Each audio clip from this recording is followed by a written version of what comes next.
Hey guys, it's Mike. It is Saturday, time for the Saturday Slashback challenge from the Horror Man. This week's challenge was um, basically campus killers, college campus killers, slashers. So there were several. I love um, Urban Legend, uh, Sorority Row. There's several that any of the sorority or fraternity movies that are out there. I went ahead and went with Final Exam because I had never watched this and I bought it a while back. So um, I wanted to watch it, see what it was all about.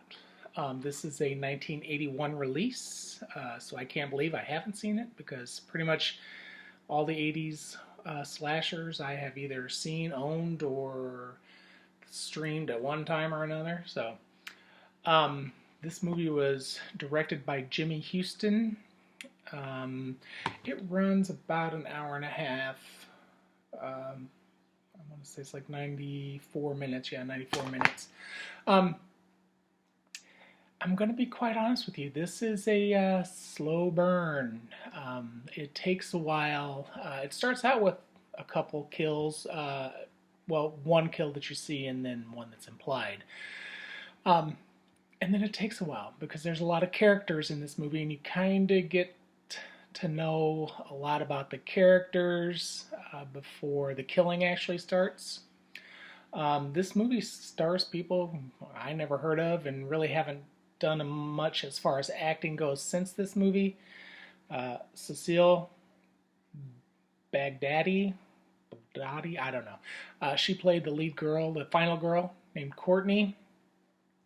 Joel Rice played Radish, and then Ralph Brown was also in it. There's no real reason why this guy is killing people. He starts out at one college at the beginning, and he kills that couple he kills a couple in a car.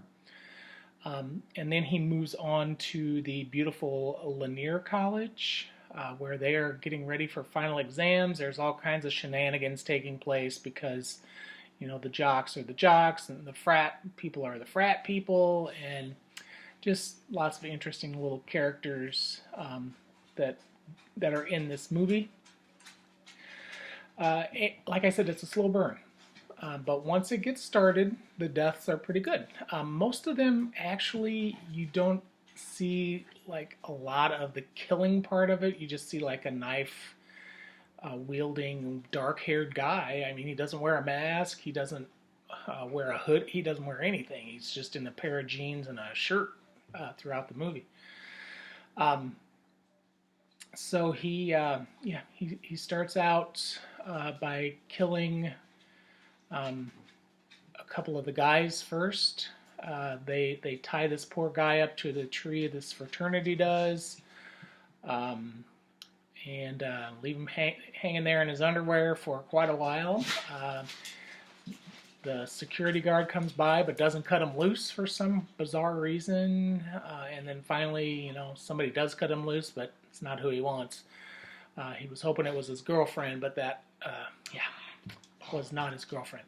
So, he gets killed, and then little by little, this guy just keeps picking him off. And like I said, really, except for a couple, there is one scene where a guy gets hung by weights. He gets wrapped around his throat, and you see that one. There are a couple of the stabbing scenes that you actually see the stabbing taking place, but most of the time you just see the knife, the arm of the knife going up and down into whoever the poor victim is at the time. The acting is okay.